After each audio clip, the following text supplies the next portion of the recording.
I'm Justin Snyder. And I'm Stephanie Greenwood Snyder. We're just an average, everyday couple. But over the years, we've seen the incredible importance of building community together. We'll be talking with friends and experts about their stories and experiences to help us learn and grow. We don't want to just survive through life. We want to intentionally thrive. This is The Intentional Thriver. Welcome back to another episode of The Intentional Thriver. We are so excited today. We have Ethan Sansoni with us. Ethan, Welcome. What is going on, man? Not much, man. Just here in Melbourne, Florida, and you guys are up there on the outskirts of Atlanta. You know? Right. Yeah. Well, for our listeners who know, we always like to start off by saying some positive things about the people. Ethan, I couldn't think of anything, so I'm just gonna. Thank you. Thanks Thanks for sparing me. I'm just gonna move on. Sitting no, through a compliment. Two things, because I know you hate compliments. Two things real quick that I love about Ethan. Number one, Ethan is a person who is not afraid to try things. I really respect that and admire that about you, because I think a lot of people are very paralyzed by fear in their life. Fear of failing, fear of, are people going to make fun of me for doing this? So many things, but I really respect that and admire that about you. I appreciate that. And then paired with that, I think you have a very high appreciation for excellence and doing things well.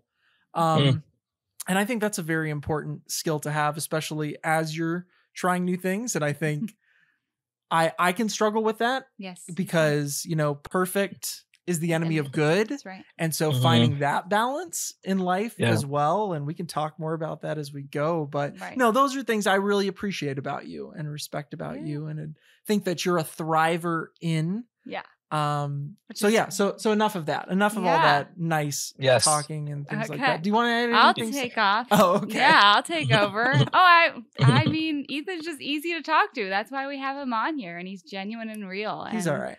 We're just so excited to have you. And we'd like to start off by hearing a little bit about your background and just tell us a little bit about yourself. Yeah, I mean, I think like Justin said, I come by it honestly, not having a fear of failure. I mean, I have a fear of failure like everyone else. But I actually, Ashley, my girlfriend, paid me a compliment the other day, and she said, way to work that in. Yeah, I gotta give her a shout out early. He's taken for all the listeners out there. Gone. Yeah, we'll get to that part of the podcast later, right? Where about singleness, but I don't want to steal your thunder. But she said one of my, something that I really appreciate about you is you don't,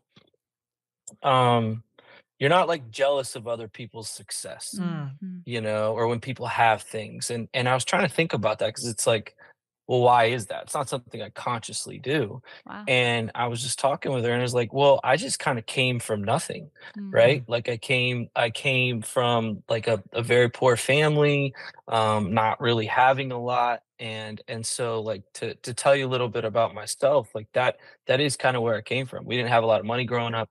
We didn't have a lot of resources. I don't feel like we had a ton of opportunities, and yet I was happy. Like I had a really good childhood. I don't ever look back at my childhood as something that was awful or terrible, or there's people that, I recognize I'm in the top 1% of the world. But in America, if you're not in the top, 1% of America, it can feel like you have nothing. So even though I grew up poor, I still grew up great. And it's like a subtle difference, but I think it's part of my story. I know it's part of my story. And I was actually watching an interview earlier tonight, and they were interviewing Howard Schultz, the guy who started Starbucks. Yeah, Starbucks. And he was being interviewed by Congress, and he kind of got mad. He pushed back because he was like, I'm tired of you guys referring to me as the billionaires, the billionaires club. And he was like, he had that same story. He's like, I grew up dead broke. Like I had nothing. And I've made billions from Starbucks, but I've really worked hard to give it back to the people of Starbucks. And he wasn't saying he's not a billionaire. He was just like rejecting the notion that this was handed to him or it was given to him. So just telling you about myself, like that's really at the core of who I am, like my background and my story. Nice. Amazing. Playing off that, I mean, you've been involved in a lot of different things, a lot of different projects, different ideas. Some have had different results than others, you know? Yeah. Talk a little bit about kind of your process for motivating yourself for being involved in trying all these different ideas and projects and ventures. Yeah, I wouldn't consider myself a strategic person in the beginning. But once the ball's rolling, I think there's time for strategy. So it's kind of the opposite of maybe what some of the I want to start by saying there's no right way, you know? Like I hate when people are like, this is the recipe for success. I believe there's elements in success that you can pull from every different person who's successful. But like as far as my process, I've learned to like just utilize the people that are in my life, and then the internet is a great resource where you can just access people's brain. And then probably one of the most impactful things is books, you know, just reading about different people, their lives, their struggles. You know, one of the most impactful books that my mom gave me when I was 19 and really struggling, and I wouldn't say I was successful. I had not finished high school. I had to get my GED. Like I could care less. I didn't put any effort into school towards the end, and I really felt like a failure. And it was a hard time for me. And she gave me a book by Ben Carson. It was called Gifted Hands. And I was like 19 or 20, and I read it. And the next day I just went and applied at to work at a medical center, a teaching hospital, just pushing people around. And I would say that was the first time where I really felt that being around really smart, successful people was going to like change my DNA in a sense. Like, Wow. Yeah. because that's how I learned. That's how I processed. Like, I didn't learn the traditional way. Right.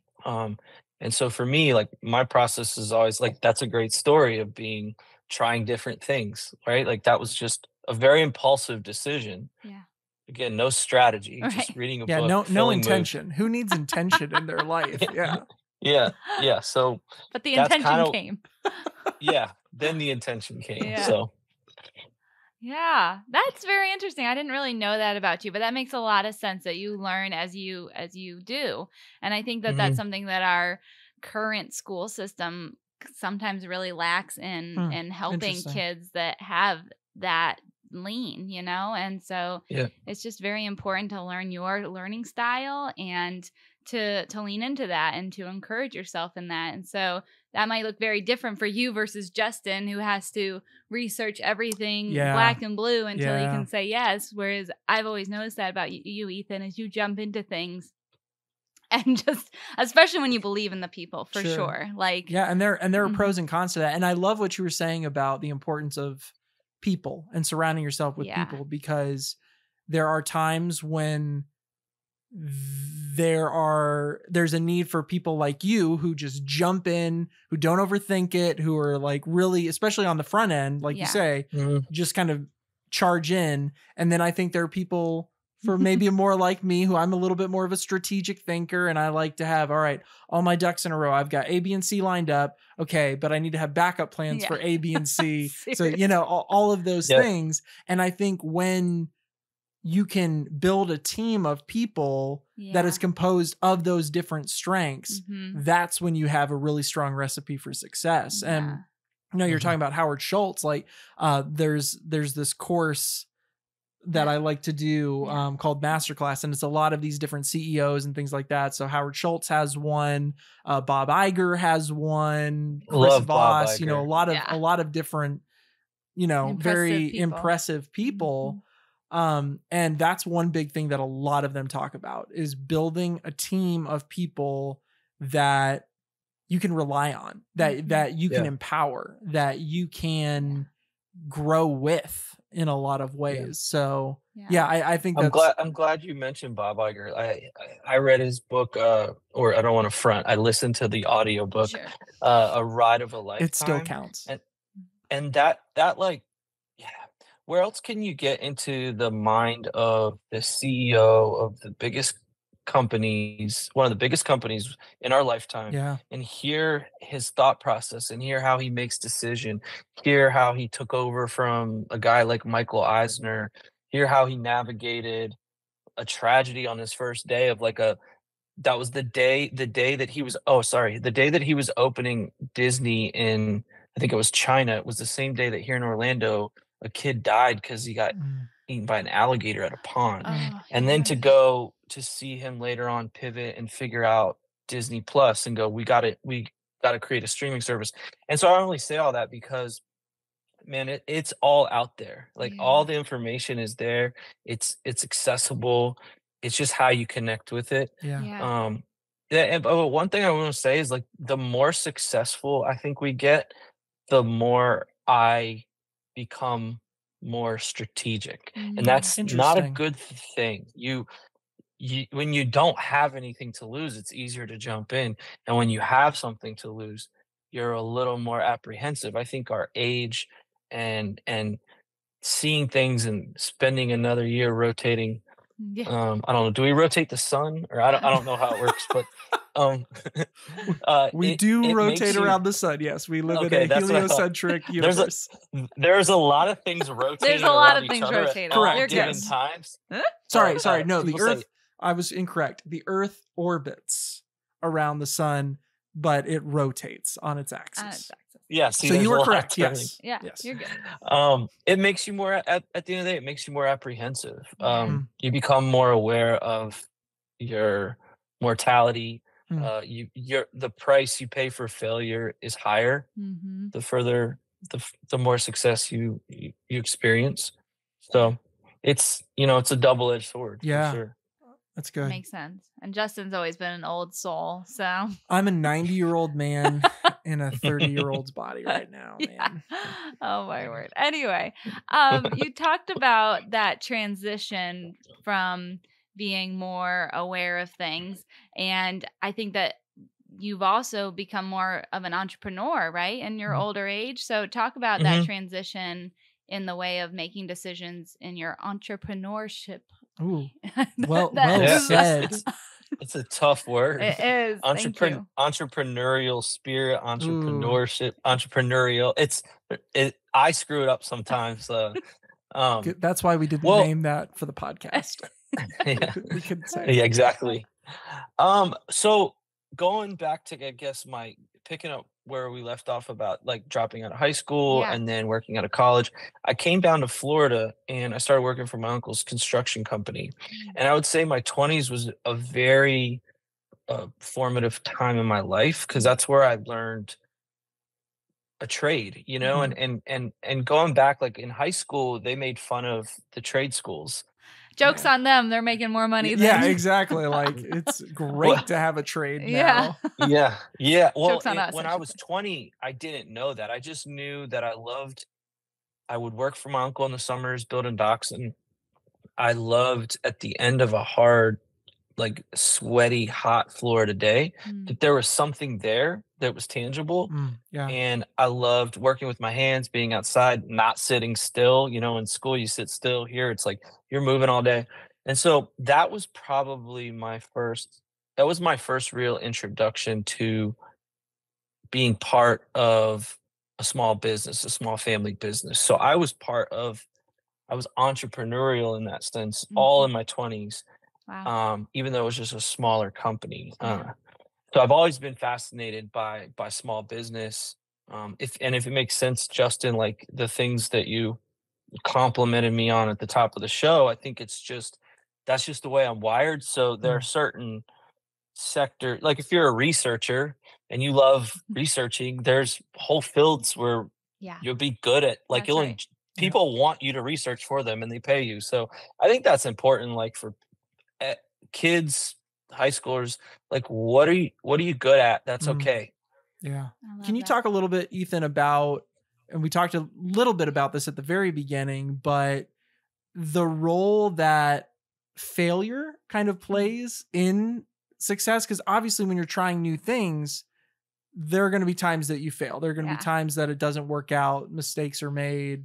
things like that. But honestly, like, what even is failure? Right. You know, defining the word itself. Yeah. But, Yeah. you know, according to what you view as failure, have you ever experienced a failure, you know, in your life that kind of led to some kind of significant change or breakthrough? And can you talk about that? Yeah, like I said, I think 15 to 20 was probably the Mhm. most impactful season of my life. And the irony of it is, it was when my life was falling apart. I was making terrible decisions. It was just like failure after failure, Mm. self-imposed failure, Yeah. you know, not finishing high school.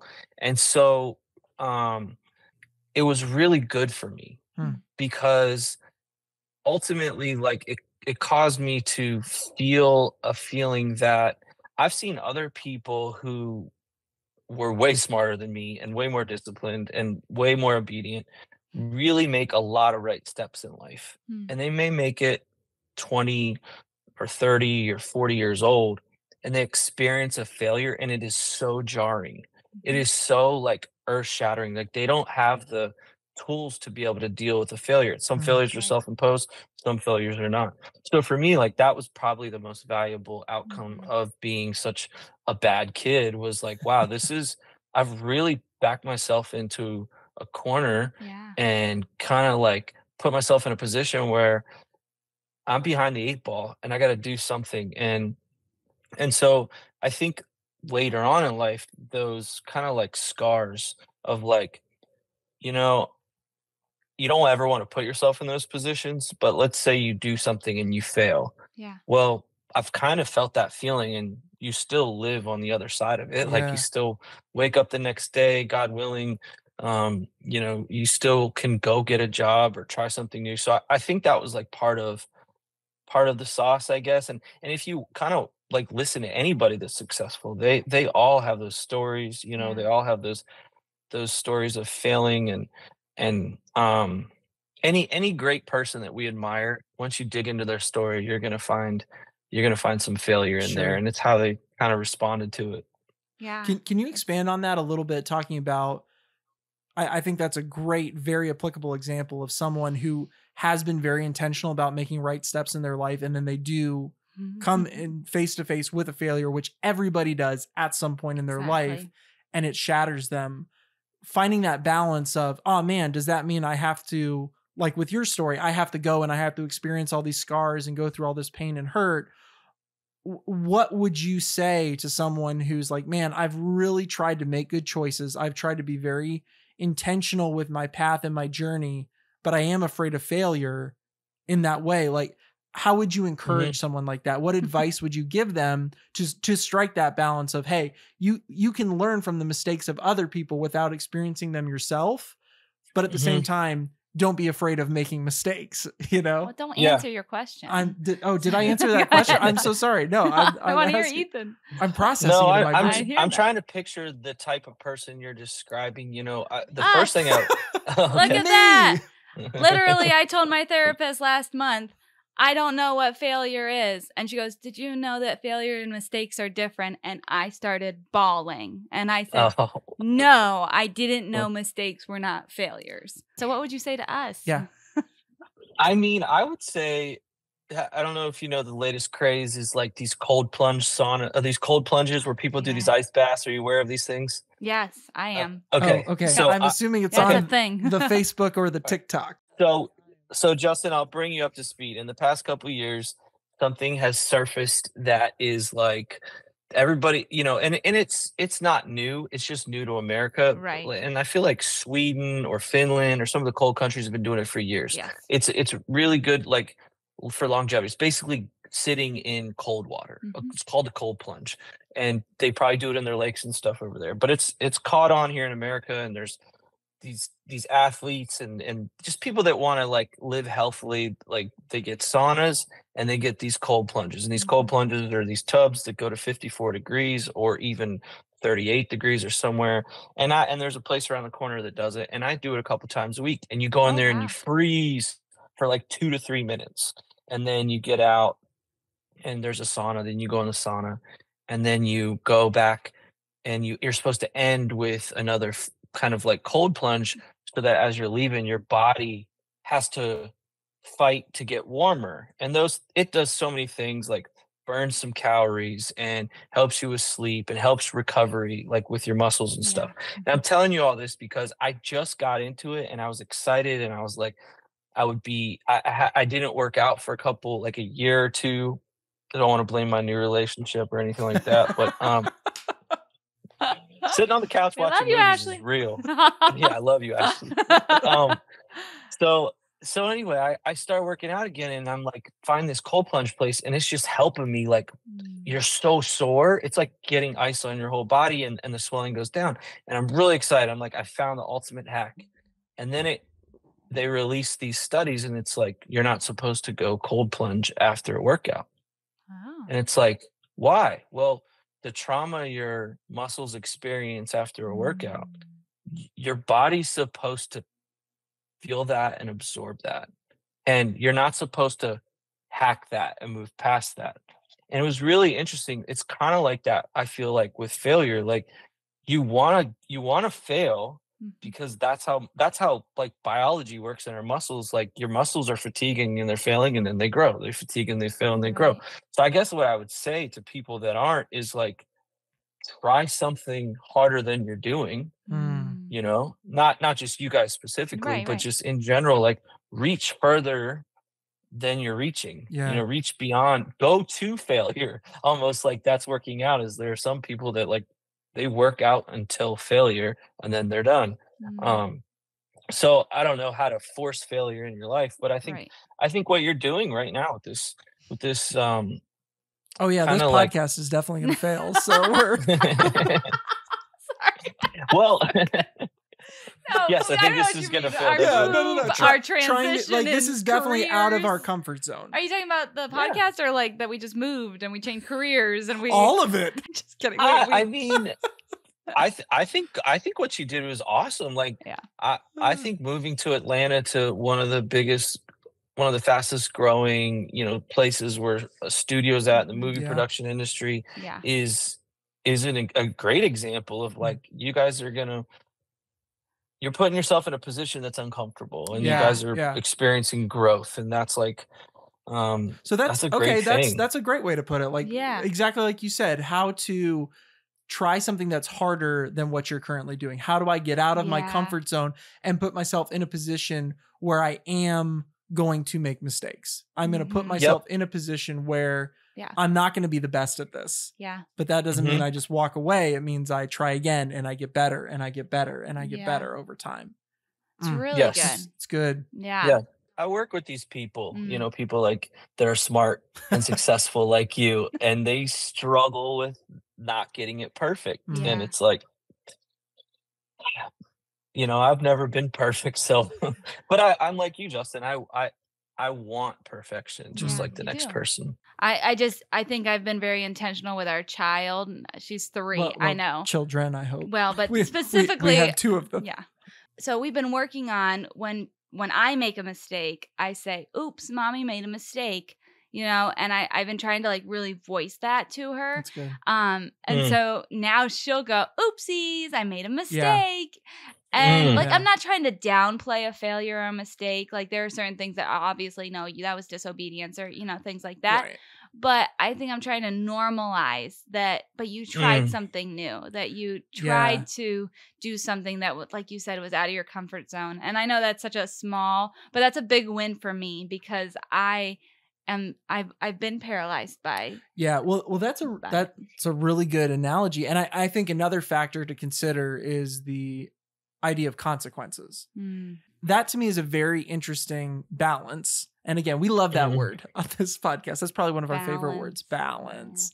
But this idea of assessing, okay, I want to be able to have an environment where I can make mistakes, that I can try something new, but I can do it under the realm of the consequences aren't going to hurt other people around me, or they're not going to hurt the possibility for the future. And I think for me, again, just being very honest and open, I think that's part of the fear of failure, is looking and assessing, okay, what are the consequences going to be if I do fail in this? Yeah. Sometimes that fear of failure is like, I want something I want to be good at something sooner, or I want this to play out in the way that I have imagined it or planned it out to happen, as opposed to being flexible with, okay, this played out differently than I thought it would, but how can I use this outcome still, take full advantage of this experience, learn from it, and add that to my story, add that to my experiences,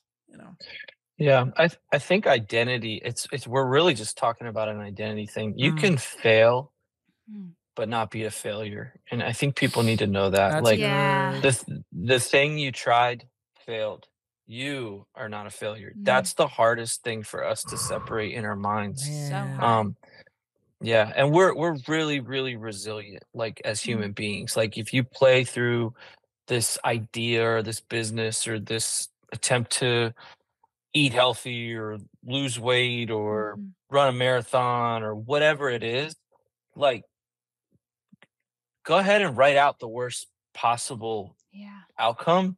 It's really not as bad as you feel it is. Like we're just building it up to be this thing. I've had so many day ones in my life. Like when you talk about thriving and like the mindset, like I've had a lot of day ones in my life. Day one back on the diet, day one working out again, day one reading again, day one not getting angry, day one going to work early, like whatever it is I'm trying to fix, I've like failed. And it's like, well, we're gonna start over. I think that's it. Like you can at the end of a failure start over. Wow. In most things, like In most things, yeah. No, I love that. And I think that that's something that's very true. The more you fail, the more you see how resilient you are, the more you see that it's not as hard to pick up. It's not as hard to start over again. Yeah. I think that's a really good point. And I think that's something that sometimes we are taught to, if you do fail, hide it under, shove it under the rock, get rid of it. Yeah. Don't dwell on it. You're a new cycle out or whatever. And it's like, well, maybe we need to dwell in our failures for a minute. Maybe we do need to reassess what that failure what good things came out of it, and in project management world, we call it risk assessment, and if we have a risk, there are positive outcomes that could come, like unfortunately most of risk assessments that doesn't happen, but or you could spin a risk to be positive. And so I think that's something that we forget as a culture, that we want everything bright and shiny and happy and whatever, but actually those failures can be the beginning to a success. And that sounds like that's part of your story. And do you feel like that's true, that sometimes you need failure to have success in your life? Yeah, I mean, nothing I admire was a sure bet. Like I don't listen to or follow or am curious about people that have taken the safe path. I love, we're on the Space Coast. I mean, I love the stories that's playing out right in front of us. Great Falcon 9 launches and lands, and there's all those videos of the rocket blowing up. Those are great videos of like we've come to accept that this rocket just did like its 100th flight and landing consecutive with no failures. But like there was a lot of failures before that like streak started. Yeah, that's a good analogy. And what I love about, I guess, the way he thinks is, I kept a picture of it. I have a picture, I can send it to you. There's a picture of young Elon Musk in a tent in Texas with about 4 or 5 other guys, surrounded by parts of the rocket that blew up, that they gathered debris into a tent, and they're just studying it. Like you look at it and it looks like a car wreck. You're like, how could you gain any sort of insight from that? But that's literally how they've gotten to this point, is when something blows up, they just read all their telemetry and all their data and all their stuff and look at all the parts, and they go, okay, that thing failed. Let's do this, and that's why we're enamored with this stuff, is because they're failing on massive levels, but they're succeeding. Like, their success is really big. Man, that applies well beyond the realm of finance, job, career.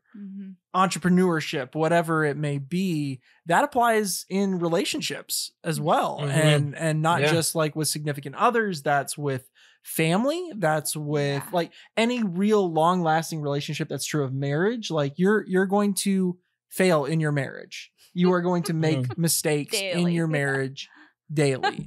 And it's fun. That's something highly that we recommend it. Yeah, it's great.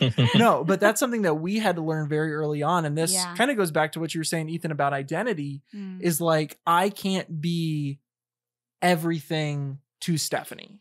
Right. She cannot be everything to me because we are setting ourselves up for failure. We are setting ourselves up for unrealistic expectations of another person to be, you are going to be my everything. You are going to be my rock. And she is like, she really is so amazing in so many ways.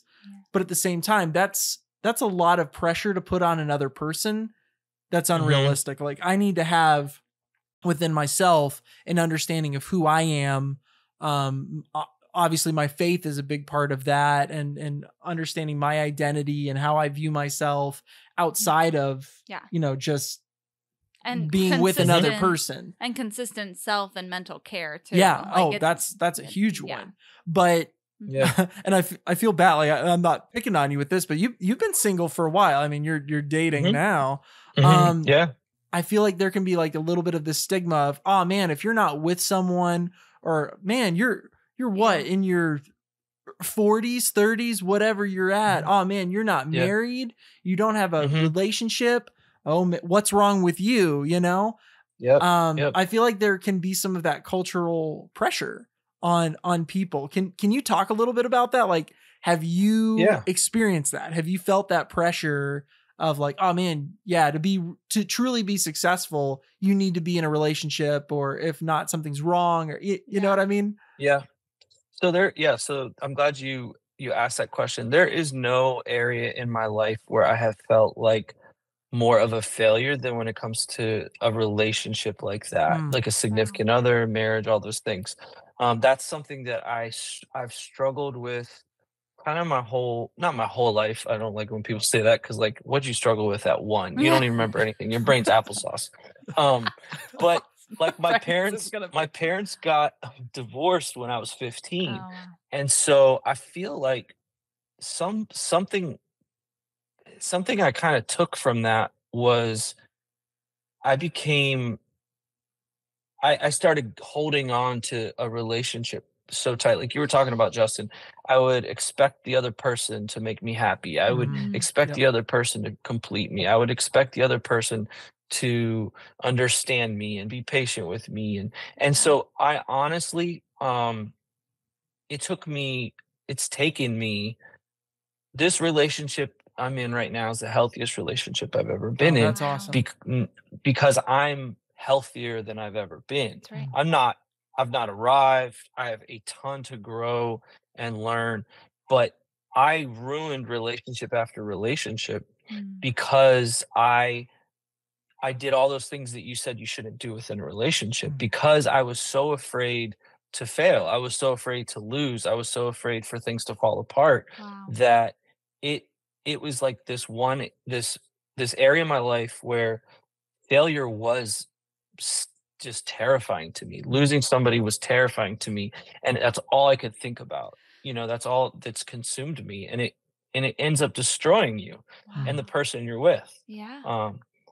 So my heart goes out to people that feel that. I still feel that from time to time in this relationship, and that has nothing to do with the other person. That's my brain, telling myself these lies, or like, gosh, if this falls apart, like worst case scenario stuff. So I was single for most of like my 30s. I had a couple relationships in there, and experienced failure in theirs. I mean, I can't believe I'm not afraid to talk about anything. So I actually proposed to a girl. I didn't know. And I proposed to my last relationship. This was like 6 years ago, and she didn't say yes. And you want to talk about failure. You want to talk about rejection. You want to talk about like, I don't even know anybody that's happened to. Yeah.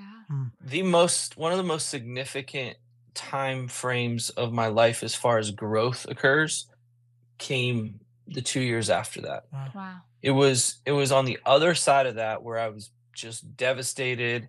I was heartbroken. I felt like a failure, that I really just like, again, maybe drawing on back when I was 16, it caused me to look within myself and fix the things that I could control, work on the things that I knew were messed up, and address issues that um you know, I think it's really important to not allow others to make you a victim. Mm. So you, like, I feel like Ooh. that whole season would have been lost if I would have listened and believed that I was the victim, that I Mm. was the one, like I was left here, and she said no to a great guy, and how could she, like your friends and your family are going to tell you those things. And I think believing that sometimes can distract you from, you, and the things that you need to work on, and the things that no one else saw or no one else Mm. is aware of. And it could be subtle. It doesn't have to be something over the top, but you have to look at yourself. And so like that's what I feel like that's what happened in my life. And I don't look at that with shame and embarrassment, even though during that time um it felt that way. And even now, like before I mentioned it, I like had a pause. I was like, am I really gonna say this? Mm. But Yeah.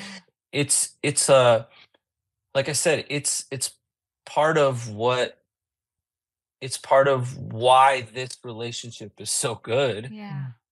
It's because I spent 5 years single and working on all that. Mm. And then I always told myself, when I actually had accepted, like, maybe I'll just not find somebody. I mean, I wanted to, Yeah. and I don't want to bash the church at all when I say this. So it's really hard in the church. Mm. The church really looked at singleness as a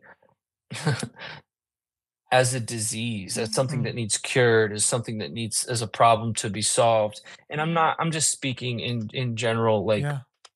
I'm not pointing at one particular church or whatever. And I don't think anyone's like doing it with ill intent. It's just like you get married, and two are better than one. I mean, that goes all the way Mhm. back to Genesis. So there's really, like solid biblical reason as to why that. And in Proverbs it talks about, a cord of a strand of three is not easily broken. And so like Right. there's a lot of good reasons why you should, or why two is better than one, but it's not that one is less than two Yeah. in that sense. That's Exactly. good. It's not the same math. No, Yeah. you're right. Yeah. And we would always tell each other, like, how did this work? Like, Mm. this is a every day. I mean, we've been together since we were 18, so like singleness is not something that we experienced for a long time. Yeah. And we talk to our single friends about the dating out there, or like you said, the aspect of the church and things like that. And it's hard, and it's hard to stay positive in that, and it's hard to Mhm. I mean, I struggle with how to encourage people. So how would somebody like Justin and I Mm. again encourage someone who's in a season of singleness, Yeah. who's been in there for maybe a longer, definitely longer than they want to be in it, or Yeah. their desire is to be in a relationship, and they're looking, they're trying. I mean, personally, I think it's harder on girls, but that's my personal opinion. You probably have a different opinion, but No, I think it's harder on girls. yeah, I would okay, 100% agree with that. yeah. So, what Yeah. would you say that we could do to support people and say kind things, Yeah. or do we not say anything at all? Yeah, like, And well, and yeah. again, exactly like you said, not make it feel like, oh, because you're single, you have a disease, Ew. or like, Ugh. Mhm. I pity you because you're single. Just, someday, Oh my word. someday, Mhm. and like being Yeah. very happy and Yeah. in You who marry they the are, you you marry know the what I wrong mean? person, and that is way worse than being single. Yeah. Like, Yeah. phew. Yeah. So, yeah, Because anyway. marriage can be very wonderful, and it can be so horrible Yeah. at the same time. Yeah. Mhm. Well, first I want to say, like, I think you guys, like, being together at a young age, I think you guys have, in a sense, have it harder because I got to grow. And again, I'm an extreme person, so I think I cause more collateral damage because I'm a tornado. And so I can't imagine like the amount of times that you guys have had to forgive each other, the amount of times that you guys have had to look past things, or the amount of times that you've had to turn the other cheek. It's far more than someone who's single. It's actually harder. Like I think that part of it is super, it's not talked about, right? Like the upside is great. You always have someone at your side, you know? And then the downside can be you always have someone at your side, right?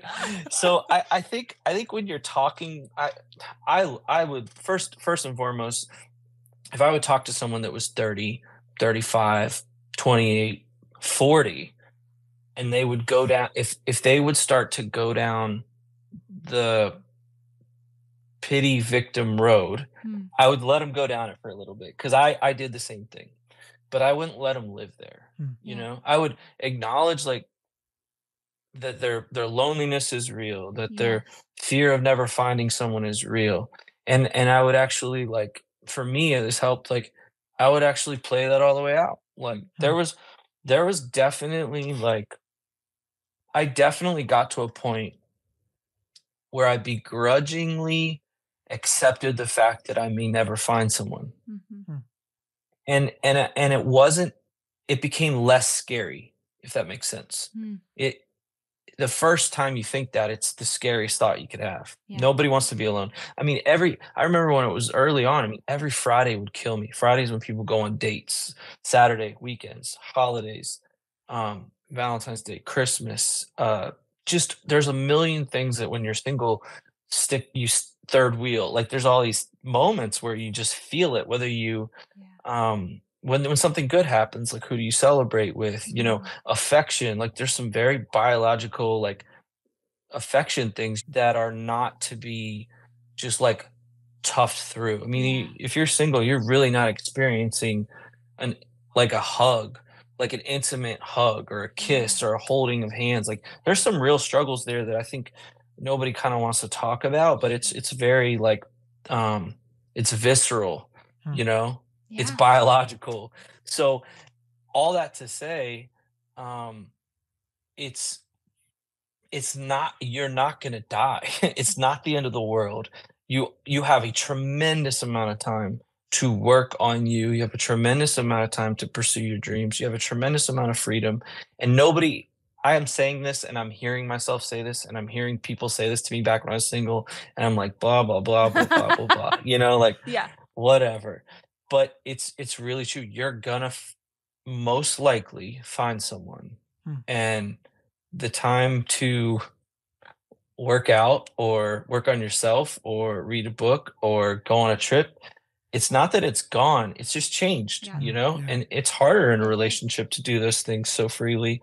And my heart goes out to, if you're single in a church environment, that's probably the hardest environment I found myself in during the singleness. Definitely. I think culturally it's a little bit more acceptable to be single like a lot later. And I'm not saying that's a good thing either. I think we've gone too far culturally. I think waiting till you're 40 is not ideal. I'm 43, and a lot of the decisions I made in my 20s and 30s, I don't believe was what God intended for my life.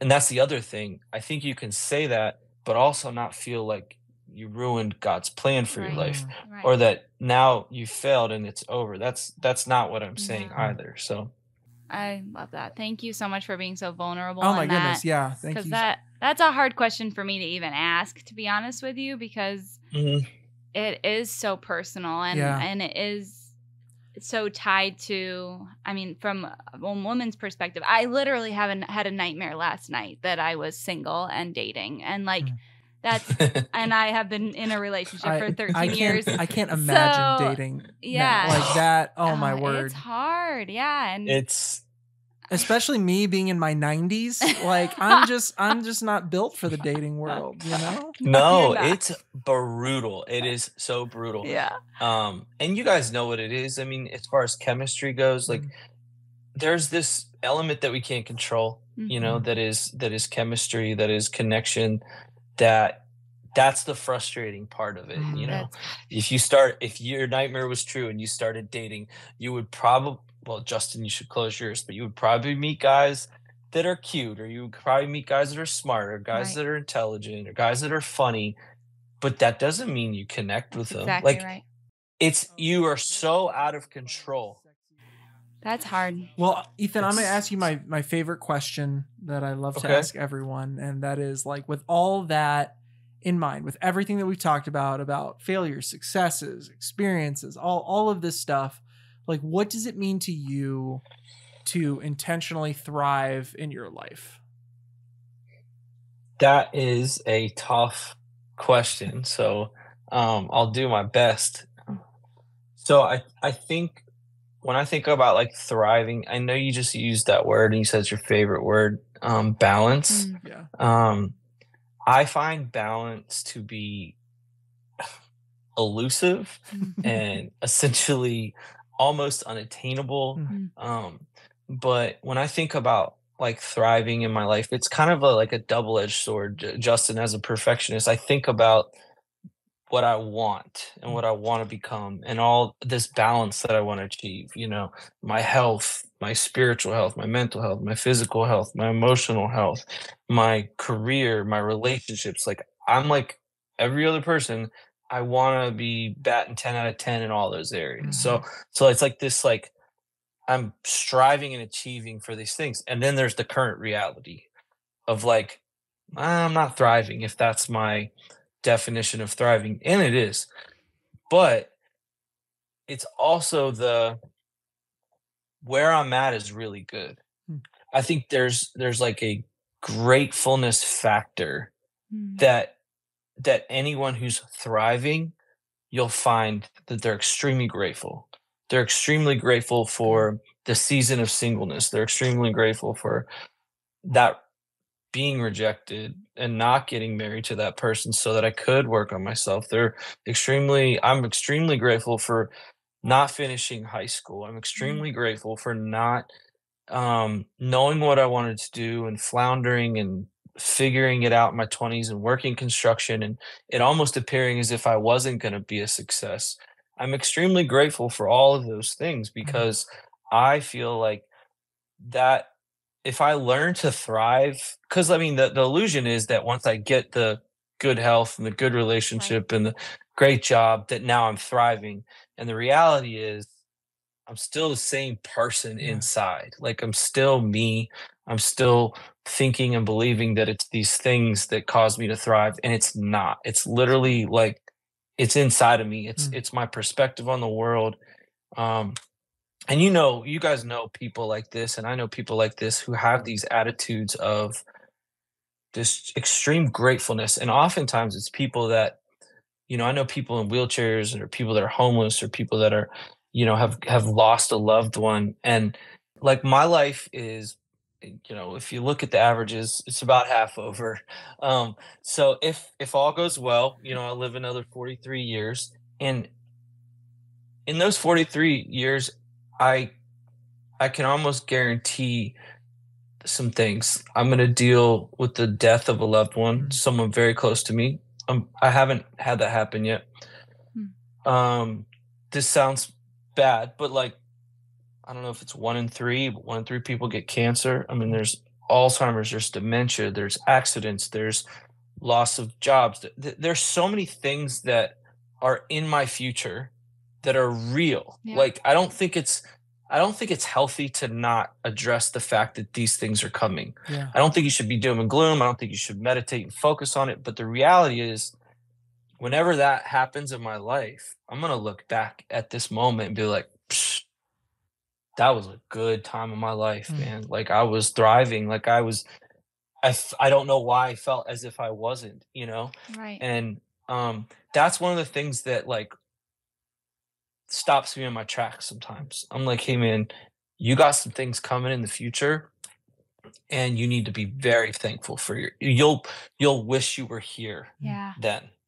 And it doesn't really, it's not like magic or anything, but it's Right. like it gets me out of my head. Yep. It gets me out of my expectations. It gets me out of like, the proverbial like oasis in the distance, Mhm. thriving model.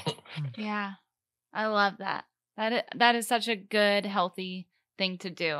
And I think it's something we need to all work on in our lives. And sometimes I look at my kids, like when they do something, but you know what? I think of like that old country song, like, you're going to miss this. You're going to want this back. Like, Yeah, I love that song. I know, right? I mean, Yeah. yeah. And I'm just like, I'm going to miss this. Like, I don't know how. I don't miss it right now, but I'm not going to sit here and say, oh, I can't wait. Although potty training once they're potty trained, it is wonderful. And now that I've been through it, help.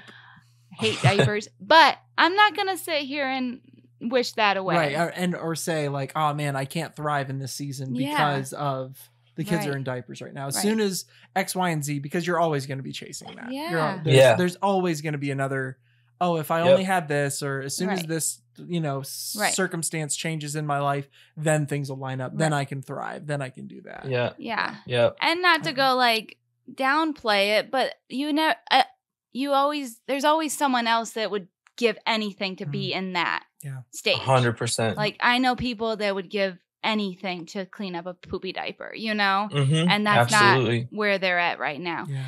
And I know people that would give anything to, and so I think it's not a like posturing yourself in a prideful way, but taking it from an outsider's perspective and saying, is this really that bad? Like you said, I'm going to face some really hard things in the future. Mhm. Is this really that bad? It's just a really good perspective and reboot of, like, what am I really thankful for? Thank you for sharing that. Ethan, thank you so much for coming on the Intentional Thriver. Amazing having you. Amazing seeing you. And there's so many things that we didn't talk about that we could. I know. So we're definitely going to have you on again at some point. Yeah. And the great part is we get a year from now or something, we get to ask you, like, what have you learned to thrive in the last year? Like, exactly. That's going to be so cool. Exactly.